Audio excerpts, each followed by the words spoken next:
to comprendre yango pour na meilleure compréhension. Après donc autant pour partager les lots sur le livre Apocalypse 12. Et puis toko tanga lisusu Ephésiens 6 verset 10. Toko tanga lisusu Jérémie 1 verset 19. Donc ceux qui ont allé na papier na bic, na papier na stylo au commis déjà ba verset wana. Na tangi bongo na kombo na Yesu. Alléluia.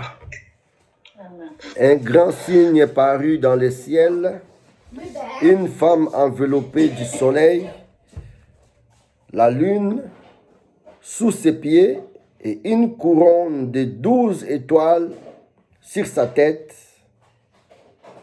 Une couronne de 12 étoiles sur sa tête. Elle était enceinte et elle criait. Étant en travail et dans les douleurs de l'enfantement, un autre signe parut encore dans le ciel. Et voici, c'était un grand dragon rouge, ayant 7 têtes et 10 cornes. Et sur cette tête, 7 diadèmes. Ça qui entraînait les tiers des étoiles du ciel et les jetait sur la terre. Le dragon s'éteint devant la femme qui allait enfanter afin de dévorer son enfant. Lorsqu'elle aurait enfanté, elle enfanta un fils qui doit paître toutes les maisons avec une verge de fer.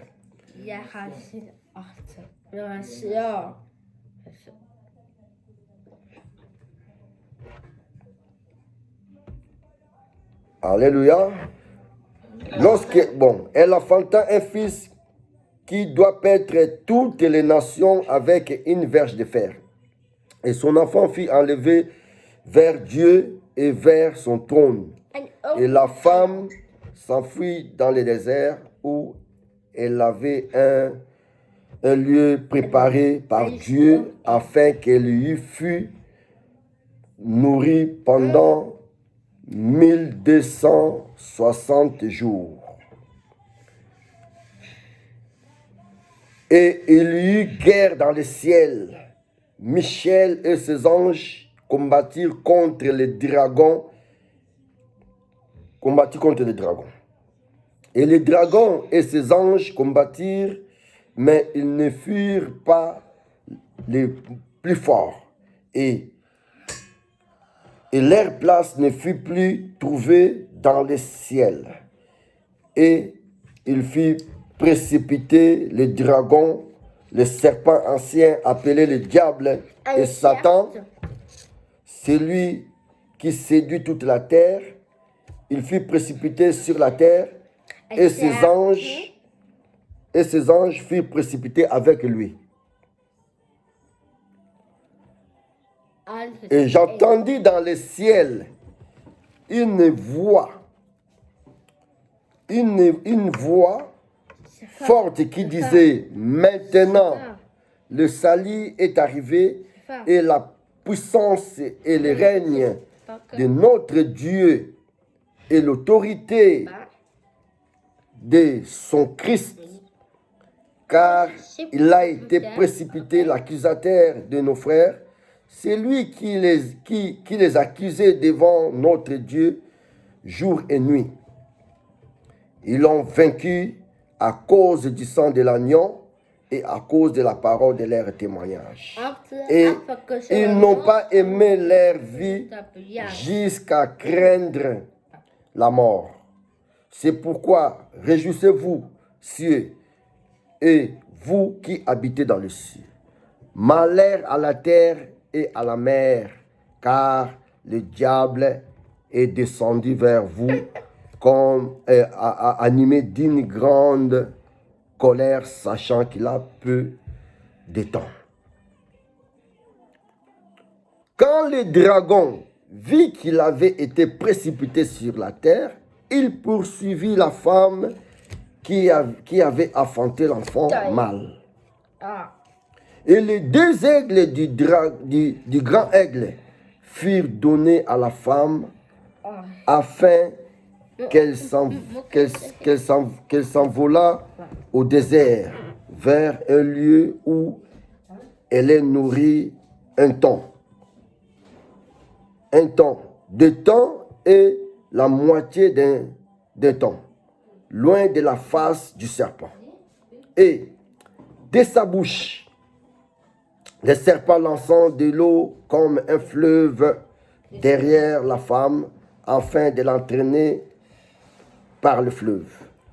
Et la terre secourit la femme, et la terre ouvrit la bouche et engloutit le fleuve que le dragon avait lancé de sa bouche. Et le dragon fut irrité comme la femme, et il s'en alla.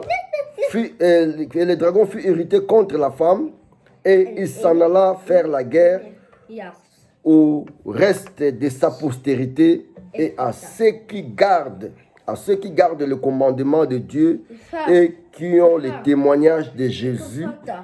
Et je me tins sur le sable de la mer. Bien aimé, tout un chapitre Mobimba pour la meilleure compréhension. Amen. Tout un chapitre Mobimba, Apocalypse 12 pour la meilleure compréhension. Naza sûr que tout lundi texte oyo. C'est ça. Amen. Donc là, si tu comprends texte oyo, et l'on dit nebani kolobela biso, si on a bandi ko sosola yango. Na bondeli pour la parole. Père Saint, Merci, papa. gloire soit rendue à toi. Étends ta main, Seigneur, sur nous, dans le nom puissant de Jésus. Père, j'abandonne ce moment entre tes mains, dans le nom de Jésus-Christ de Nazareth. Que ce moment de la parole soit consacré, rien qu'à toi, Seigneur, pour la gloire du royaume des cieux. Au nom de Jésus-Christ de Nazareth. Amen. Non, plutôt rien. Bien-aimé, tu comprendre na texte oyo ni nenge kolobela biso. Les autres sabiso que bien les autres sabiso que moi si moko azalaki na zemi qu'il fallait abota. Bien-aimé, moi soit avec na zemi, avec na ba douleur ya enfantement tanga linga bota. Bible tal sibiso que balobi un dragon serpent ancien babengi le diable ye wana kaka Satan babengi serpent ancien babengi le dragon babengi Satan le diable il est la même personne kaka mais na ba kombe belé avec ba rôle ebelé atelemela ki mwasi wana pour a dévorer eloko oyo ezalaki kati na mwasi wana bien-aimé. Bien-aimé, c'est la Bible qui parle. Donc, moi na oyo azalaki na libumwa mwasi yango nde mutu oyo moyini Satan na telemelaki po a dévorer. Mais Bible meki eza ko expliquer que mwana wana azalaki mwana oyo azalaki na mission. Azalaki na mission moko munene. Avec une mission pour paître les nations. Donc, on va parler sur la femme. La femme a symbolisé l'église. Moi, a symbolisé la image avec Christ. Oh, il fallait y a pour paître toutes les nations. Ce que Moïni, bien aimé, aïba qui que non, mutuana, moi, nana soka bimi. Donc, à renverser le pouvoir. Moi, nana soka bimi, à mettre en difficulté, à la pipi na bilamba naïe. Donc, à faire souffrir, il fallait aboma moi, on a bien aimé. Yango makambo c'est pas ça qu'on a vu na biso. Yango makambo batebele ba kutana kango bien aimé.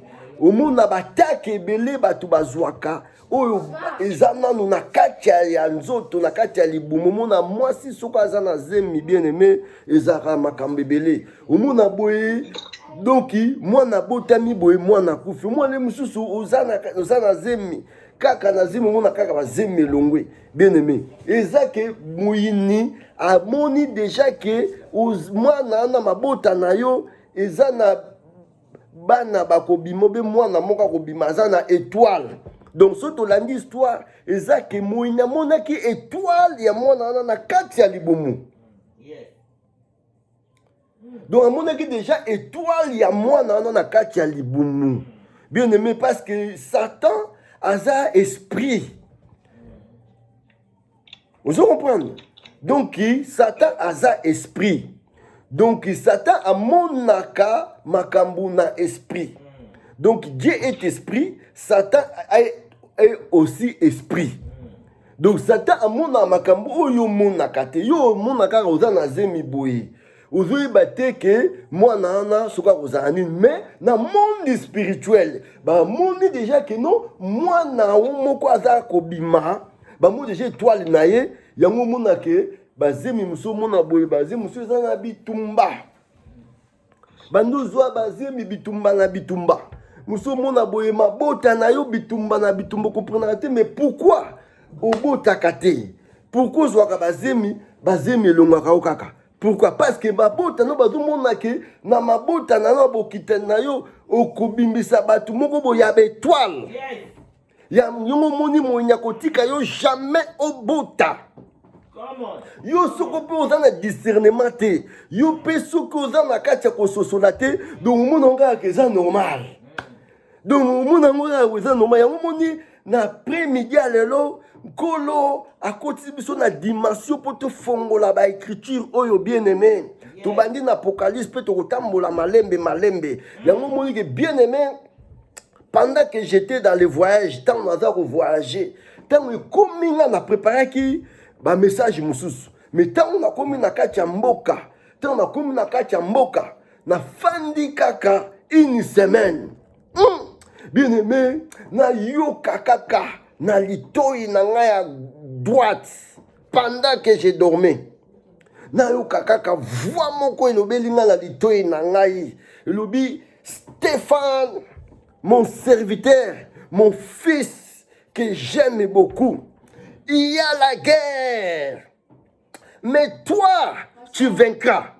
Oh, bien aimé. Na surtout kaka boye, na taka boye, na zaki na pongi. Oh, n'a pas dit qu'on raisonnait. N'a eu qui voit audible bétinga na litoi. Stéphane, mon serviteur, que j'aime beaucoup. Il y a la guerre, mais toi, tu vaincras. Bien, mais il y a un message que tu dois partager na yo lelo. Et ça, message où on a joué qui on a royaume des cieux. Message où qui en direct na lola. Na conseil céleste. Nzamba fanda ki patindi ange nae aya ko lobelanga na voix. Donc ça message mon azwa ki on a molimo. Donc telaka teme uti na lola bien aimé. Teme on est utaki na conseil céleste. Donc bah pesi un message avec thème. Il y a la guerre, mais toi tu vaincras. Bien aimé, sikoyo na fandi boye oh ba mo na mboka place la voix na ki na changeant par la moko message ba message nous on a préparé qui ba mo na mettre en côté na bi na un message et outi na royaume de Dieu fallait sikoyo na banda ko développer ngo tant sikoyo na bandi ko lukana no développer ngo mais esprit mamena molimo meminga na makomami ne meminga liboso boum na Apocalypse 12. Tant que vous avez un message, vous avez un verset bien aimé. Mais mon limo, tant que vous avez méditer, vous avez raisonner, vous avez méditer sur ce message, sur ces songes. Vous avez méditer. Ah! Tant que nous méditer, ah! Na mona siko molimo meminga siko na Apocalypse na lisolo na dobete la yo bien aimé. il y a la guerre. Mais toi, tu vaincras. Bien-aimé, guerre na yo foye ba guerre na yo ba situation za ko vivre. Makambo za ko passer. Bitumbo yo za nango. Oyo botaka te mabota no za na problème. Oyo libala na yo eza na problème. Oyo vie na yo eza na problème. Oyo musala na yo bitumba na bitumba. Umuno lukaka musala ozwaka te. Utanga ba classe ozana ba diplôme, mozwaka musala te. Soki bokoti ba demande, umuna bazwi ba misusu, me yo bazwi yo te. Umuna yo bala, menza mapesi yo libala. Mais vous comprenez te libala okota mwana zate. Umuna koza mwasi kitoko, même na quartier, oyo l'équipe on a kitoko, bango bazo bala, mais yo obala kate. Donc vous comprenez yo ça ka ba faire na yo simba kaka te. Mais boninga bosala ba faire, ou bokenda mo ba voyage, ou bosala bango ba faire, ou botekaka na bango. Bango bazo prospérer, mais yo prospérer kate. Bien-aimé, après média lelo, nzamba yebisinga na yebisao, il y a la guerre. Mais toi, tu vaincras. Mais comment maintenant tu vas vaincre? C'est ça le problème. Comment maintenant tu vas vaincre? C'est ça le problème. Binzamba tout c'est sur histoire oyo. L'Apocalypse. Nénéné moi suis à Longaki. Le problème c'est quoi quand il y a la guerre? Comment maintenant tu vas vaincre? Bien aimé, faut qu'on y ait un source ya guerre na yo et outi wapi. Bien aimé, histoire batte c'est sûr que guerre oyo et où t'es qui dans le ciel. Makambo bandaki na na likolo et où t'es qui dans le ciel source ya guerre oyo. Source ya guerre na yo où ta wapi bien aimé. Et si moi banani baza na sima ya bitumba na yo. Banani baza source ya guerre na yo. Pourquoi on te combat? Donc il y a liboso faut koyeba d'où vient la guerre. Pour guerre oyo awa babi ke utaki dans le ciel et bandaki na likolo ezaki na nani yango en face. Faut bien aimer, faut découvrir, faut yeba nani yango aza moina yo. Tant que tu ne connais pas, tant que tu ne découvriras pas ton ennemi, bien aimé, oko combattre bateau. Oko combattre les hommes. Oko combattre en vain. Alléluia. Oko kanga batu musu bandoki okende zana ngo bango te. Boni bakanga bango bandoki babima bandoki mais baza pour rien. Bien mais faut comprendre ou découvrir ennemi. Ah face ennemi il y avait un dragon ou le serpent ancien Satan et le diable. Yinde mutu azalaki moyini yinde mutu alingaka dévorer mwana ya mwasi oyo nani yango adevoraka basemence na yo. Nani yango mutakangaka musala na yo. Nani yango mutakangaka libala na yo. Nani yango aza na sima ya bitumba na yo bien-aimé. Esengeli na yo oyebo découvrir l'ennemi. Tant que tu ne découvres pas l'ennemi, tu ne vas pas vaincre bien-aimé. On nous montre un échec. Tant que tu ne connais pas donc nabitumba nyoso ba découvrir kananu oui ba ennemi nabitumba ta na mukili nabitumba ba lukaka batindaka totali histoire à Josué bien-aimé. Tant que Josué il fallait kota sikoyo na possession na bana Israël, il fallait sikoyo babunda. Fallait babunda. Mais pour babunda eluka liboso o ba Josué asalaki selon technique on s'en appelle ça qu'il fallait bâtir dans nos explorateurs. Explorateurs, bah on dit bah kendaka do espion. Bah on dit bah kendaka bah koti bah sali étude de terrain bah yebi position ya mboka. Bah yebi benemi bah tidie benemi en passant nini. Bah ça bah arme nini. Position na bango zandenge nini. C'est ça bien aimé. Na monde spirituel, na makambanzambe pe za bongo bien aimé. Et singeli d'abord, et ça pourquoi on dit tout le monde na mukili oza kobela soko ke pa ya docteur en famille ou expliquer ba kotine na yo ba kozwa ba masuba na yo ba makila ba yeba et le connaît ont dérangé yo. C'est ça d'abord l'étude pour découvrir les virus, pour découvrir l'ennemi, pour découvrir la pandémie, pour découvrir la peste, bien-aimé. Première chose, c'est chercher, découvrir l'ennemi. Qui est ton ennemi? Qui est derrière toi? Qui te combat? D'où vient ton combat? Combat ne ça là parce qu'il y en a plusieurs sortes de guerres. Il y a la guerre, sur la guerre du ciel, guerre où il y a le guerre du ciel, guerre où il y a le qui t'est nassé. Il y a la guerre à terre, il y a la guerre à Bazamba. Donc il y a la guerre, il y a la guerre, la guerre à l'olenge na l'olenge. Il y a la guerre à l'icolo. Bien aimé, toujours parler selon la Bible. Je ne parle pas selon moi. Mais nous allons selon la Bible. Nous allons interpréter la Bible. Et puis nous allons naviguer. La Bible pour comprendre que la Bible est Bible est claire. Guerre où tu as l'icolo qui t'est nassé. Et puis le but, tant wakoki ko dévorer moi na moi sur la terre. Tant nzambe akimisi moi na akimisi mama oyo, akimisi moi si oyo. Ba pesier les deux grands aigles, les deux grands ailes des aigles. Oui, c'est lui qui a kokima. Tant wakimi. Moyinya tikali na kanda. Babi tanga tika na kanda akei sikoko ça la guerre na reste ya postérité de la femme. Postérité on a femme mes amis. Eza bana babi oyo baza ko garder commandement ya Nzambe o baza na kati na makambo na Nzambe bien aimé moyina bundisaka ne bato baza na mokilité ba disciple na ete moyina bundisaka ba oyo baza na kati ya bunzambe oyo azoluka ye ba Nzambe oyo abundelaka Nzambe oyo azolinga bongwana oyo azolinga komana mona na Nzambe ye wana nde moyina abundisaka bien aimé soki ozokutana na bitumba te soki moyina bundisaka yo te yebake oza na ye elongo soko oza na ye elongo te okokutana na bitumba moyina kobundisa yo bien aimé c'est clair hein? Il faut oyeba na nyango aza sima bitumba na yo bien aimé. Deuxièmement, faut oyeba bitumba nini oyo oza kobunda. Et na bitumba oyo oza kobunda oyeba eza bitumba. Eza bitumba ya zamba, eza bitumba ya mai, eza bitumba ya likolo, ou eza bitumba ya wapi. Bien aimé, na bitumba nyoso, esengeli koyeba ke eza pour vaincre, esengaka puissance.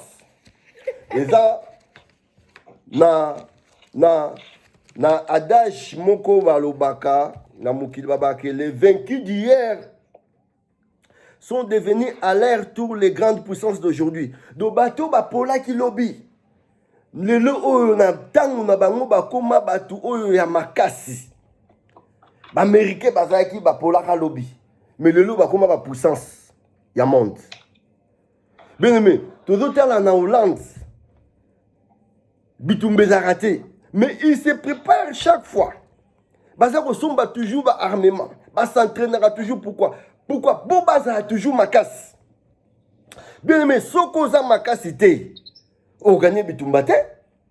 Donc na bitumba faut luko comme makasi. Parce que Bible dit que archange Michael na ba ange ne ba bundi na dragon na ba ange nae. Mais babi ba dragon bazaki moins fort. Yango bazaki précipité, yango polaki yango ba kwesaki na se. Donc na bitumba c'est la loi du plus fort qui gagne. Dans le monde spirituel, c'est la loi du plus fort qui gagne. Donc, il faut bien aimer Koluka Okoma fort. Faut Luka Okoma fort. Faut Luka Oza puissant. Ce qu'on a puissant, il y a monde gagner. Parce que ceux qui dragon sont puissants, ils ont gagné Michael. Mais le quoi est moins fort. Michael a gagné, il va précipiter Nassé. Vous comprenez? Donc, puissance, Luka Kayango. Il faut que Luka comme puissant. Parce que les vaincus d'hier sont devenus à leur tour les grandes puissances d'aujourd'hui. Ceux qui doivent être makambo eza koleka, par exemple, nandako baebi ke muta makasa zaka nandako ya na quartier. Jamais bakoya ko saka na mama wana. Tona bandeko ya muta makasi.